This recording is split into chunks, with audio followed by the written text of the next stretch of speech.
Hello everyone, welcome back to Relax History AI. History is not written only by bullets, but also by wisdom, courage, and an unyielding spirit. Crazy Horse, Buffalo Calf Road Woman, Tecumseh, and Red Cloud stand as timeless symbols of native pride. Alongside dozens of other chiefs, warriors, and prophets, they wrote an epic of sacrifice to protect their sacred land. Using verified historical records, advanced restoration software, and modern AI technology, these faces now return, vivid and lifelike. Who do you want to meet next? Leave a comment below. Now sit back, relax, and enjoy the video. Number 1. Crazy Horse around 1840. 1877. Known in Lakota as Tashunke, was a legendary warrior famed for his bravery and brilliant tactics. He led native resistance at the Battle of Little Bighorn, playing a key role in the historic victory over U.S. forces. Refusing to be photographed or sign treaties, he upheld traditional honor. Though betrayed and killed during surrender, Crazy Horse endures as a lasting symbol of indigenous pride, courage, and the unbroken spirit of freedom.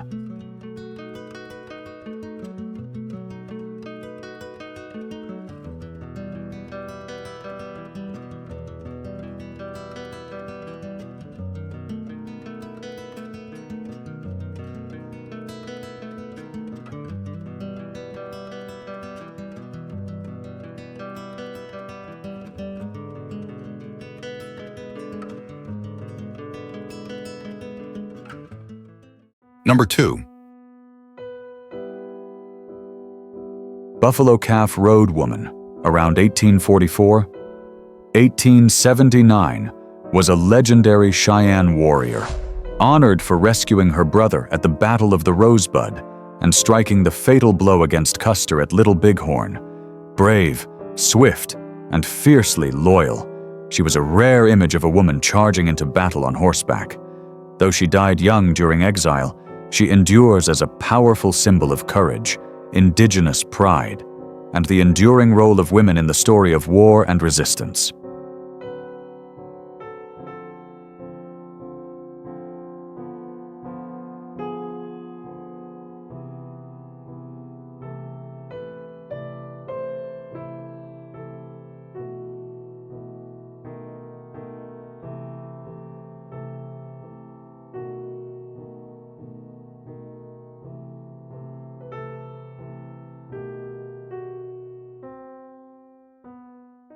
Number 3. Tecumseh, around 1768. 1813, a brilliant Shawnee leader devoted his life to forming a united Native alliance against westward expansion. He believed that sacred lands belonged to all tribes and could not be divided or sold. With powerful oratory and strategic vision, he became a rallying force for indigenous unity. Though he fell in the Battle of the Thames, Tecumseh remains a timeless symbol of native dignity, courage, and the unyielding pursuit of freedom and sovereignty.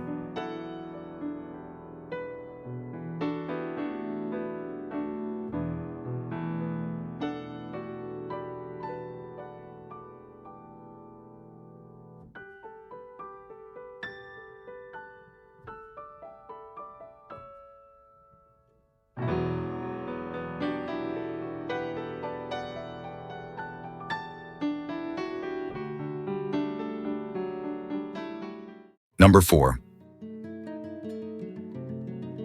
Red Cloud, 1822-1909, known in Lakota as Cochise, was a brilliant strategist and steadfast Oglala leader.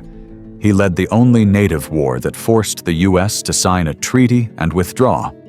Red Cloud's War, 1866-1868. In later years, he chose diplomacy to defend his people's rights amid increasing pressure to assimilate. Red Cloud's legacy stands as a lasting symbol of wisdom, honor, and resilience in the face of conquest, marking a turning point in the native struggle for dignity and survival.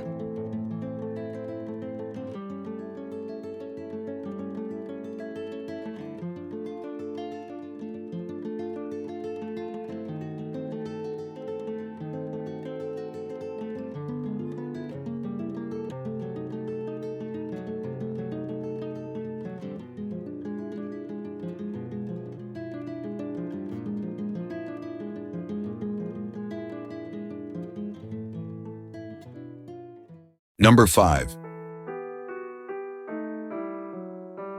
Black Hawk 1767-1838, known as Makataimashikiakiak, was a resilient Sauk leader who led a bold resistance against U.S. expansion in 1832. Though vastly outnumbered, he and his warriors fought bravely during a harrowing retreat along the Mississippi River. Even in defeat and captivity, he carried himself with dignity and pride. His published memoir stands as a powerful native testimony, offering rare insight into the pain, wisdom, and unbroken spirit of a people defending their ancestral lands.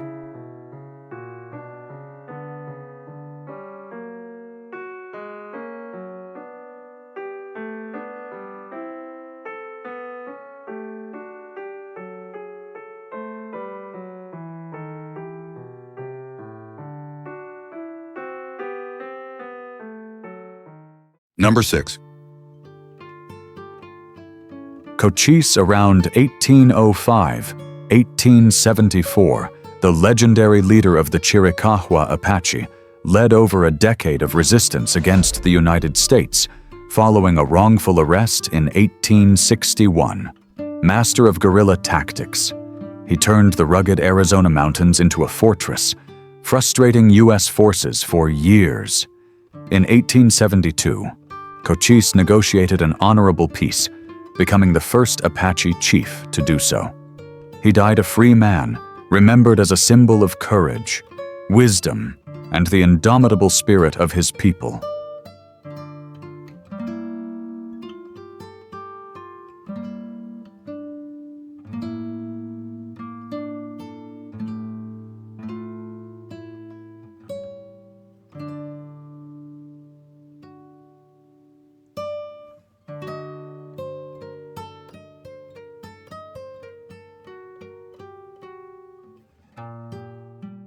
Number 7. Osceola 1804-1838, born Osceola, was the spirit of Seminole resistance against U.S. forced removal policies. In 1835, he famously stabbed a relocation treaty, sparking the Second Seminole War. With just 300 warriors, he used Florida's swamps as a natural fortress, outmaneuvering U.S. forces. Though captured under a flag of truce and dying in prison, Osceola's legacy endures as a vow of defiance, never to surrender, never to leave ancestral lands. He remains a symbol of native honor and unbroken resolve.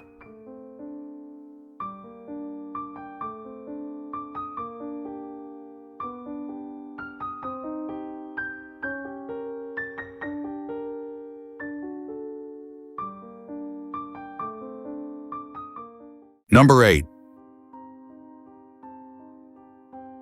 Sequoyah, around 1770-1843, a Cherokee blacksmith and warrior, made history by inventing the Cherokee syllabary, the first written language system created by a Native American. Though illiterate in English, he spent 12 years developing 85 phonetic characters, enabling his people to become literate rapidly. His work led to literacy rates among the Cherokee, surpassing those of white settlers. Sequoyah's legacy is more than an alphabet. It is a monument to indigenous brilliance, cultural pride, and the power of self-determination.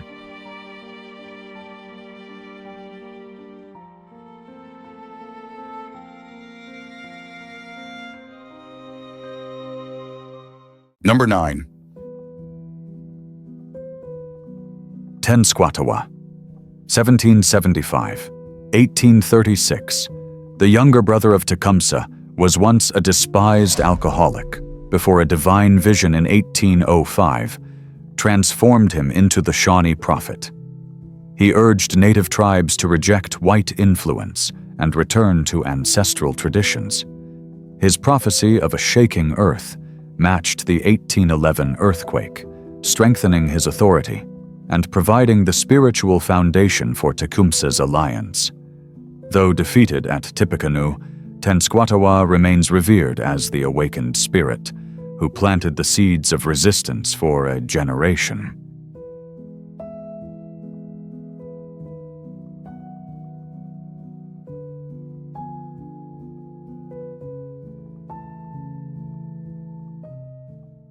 Number 10.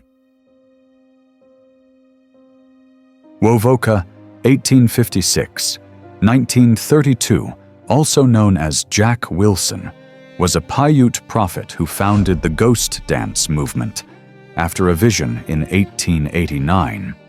He urged native peoples to perform a sacred dance to welcome their ancestors, restore their lands, and bring an end to white domination. His peaceful message spread widely across the West, inspiring hope for cultural rebirth. Though the movement was crushed after the Wounded Knee massacre, Wovoka remains an enduring symbol of native faith, prophecy, and resistance.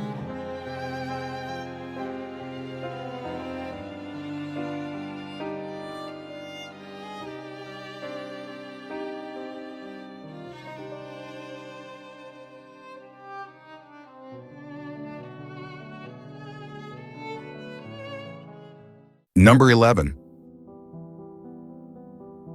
Rain in the Face, around 1835-1905, a famed Hunkpapa Lakota warrior, earned his name fighting fiercely in a torrential storm. He fought at Little Bighorn, 1876, and was rumored to have killed General Custer. Later captured, he escaped dramatically during a snowstorm, adding legend to his name.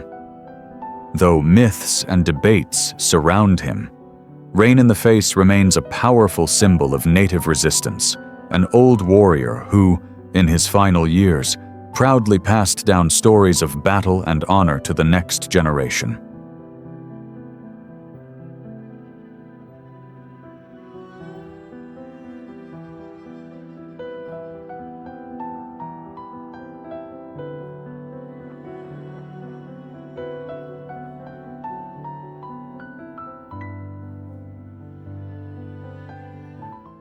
Number 12.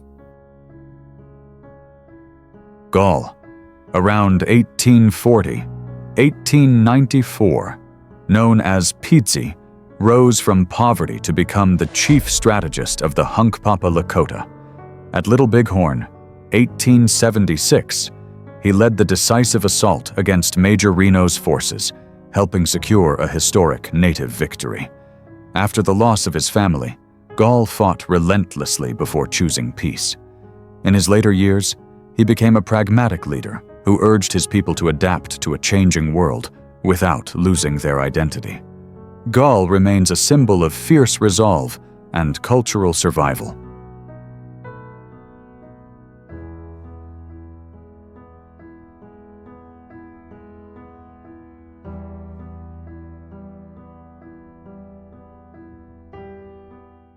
Number 13.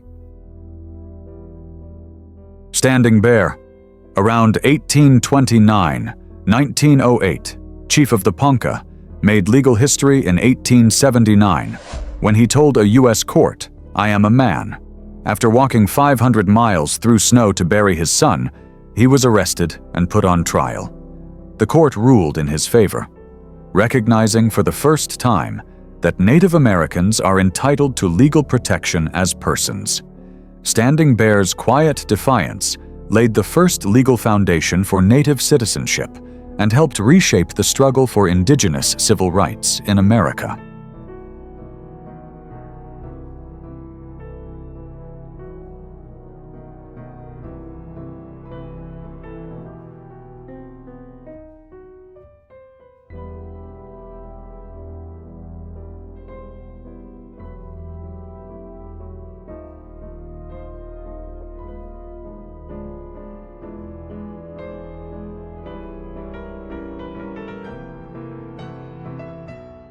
Number 14.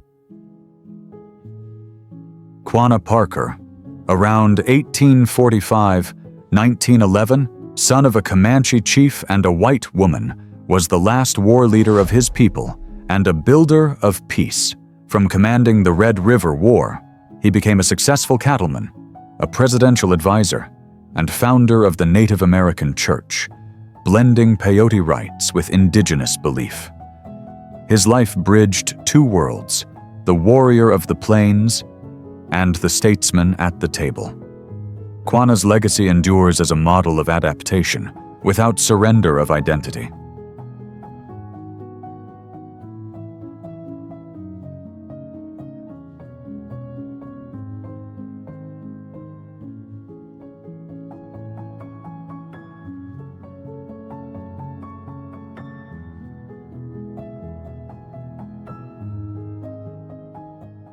Number 15. Captain Jack, around 1837-1873, born Kintpuash, was the brave Modoc leader who led a desperate resistance against U.S. forces during the Modoc War, 1872-1873. With just 53 warriors, he held off hundreds of soldiers for months in the lava beds, using brilliant guerrilla tactics. After betrayal and capture, he was executed by hanging. His final words, "I will never give up my land," remain a lasting symbol of native self-determination and the unbreakable will to defend sacred ground.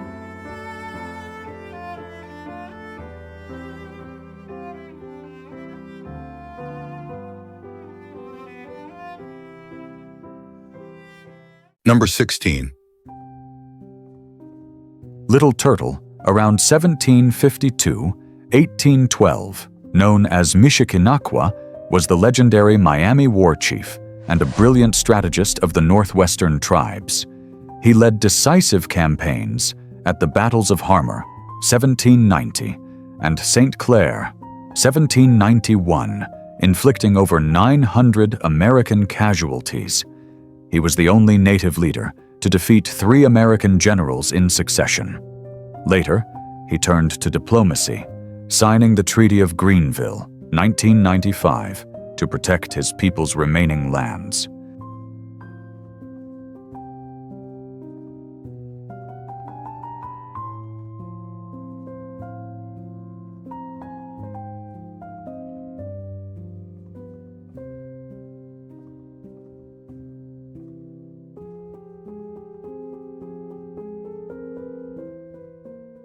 Number 17. Touch the Clouds, 1838-1905, a chief of the Minneconjou Lakota, known for his towering height, quiet wisdom, and calm leadership. The son of Lone Horn, he once fought alongside Crazy Horse at Little Bighorn. But after the war, he chose diplomacy, surrendering in 1877 to protect his people. He later led the Lakota at the Cheyenne River Reservation. His legacy endures as a symbol of strength, peace, and devotion to traditional Lakota values.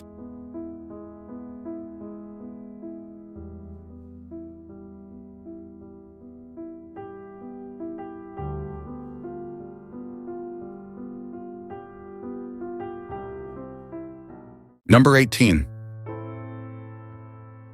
Simon Pokagon, 1830-1899, a chief of the Potawatomi people, was among the first Native American authors to write in English as a way to defend his culture. He gained national attention with The Red Man's Greeting, 1893, distributed at the World's Columbian Exposition in Chicago as a powerful critique of assimilation. The son of Chief Leopold Pokagon, Simon used language to preserve tribal memory. His legacy blends literature, activism, and indigenous pride in a rapidly changing world.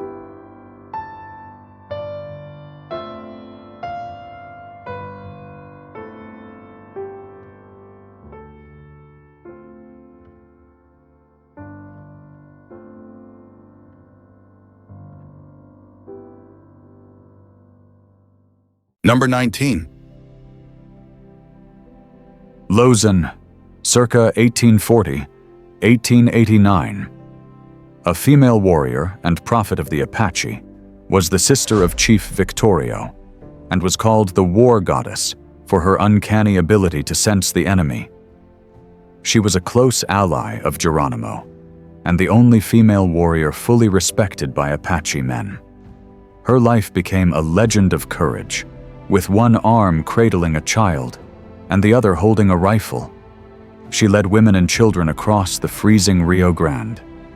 Though she died in prison, Lozen became a lasting symbol of indigenous womanhood.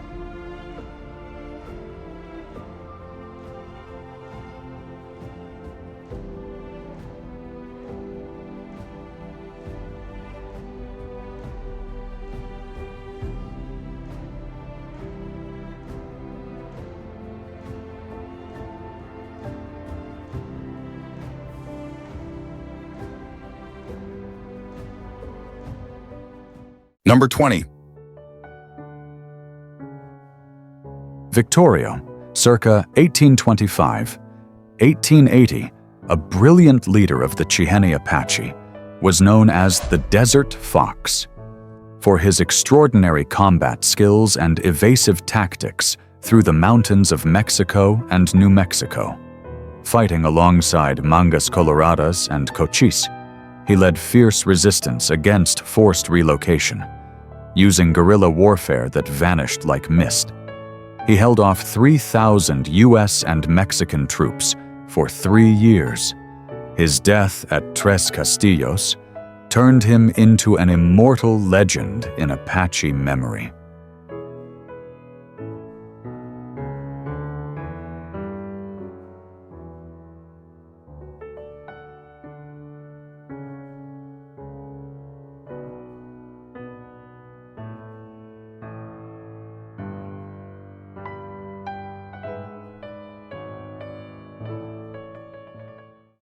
Thank you for watching. If you enjoyed this video, don't hesitate to share it with your friends and hit subscribe so you won't miss our next exciting content.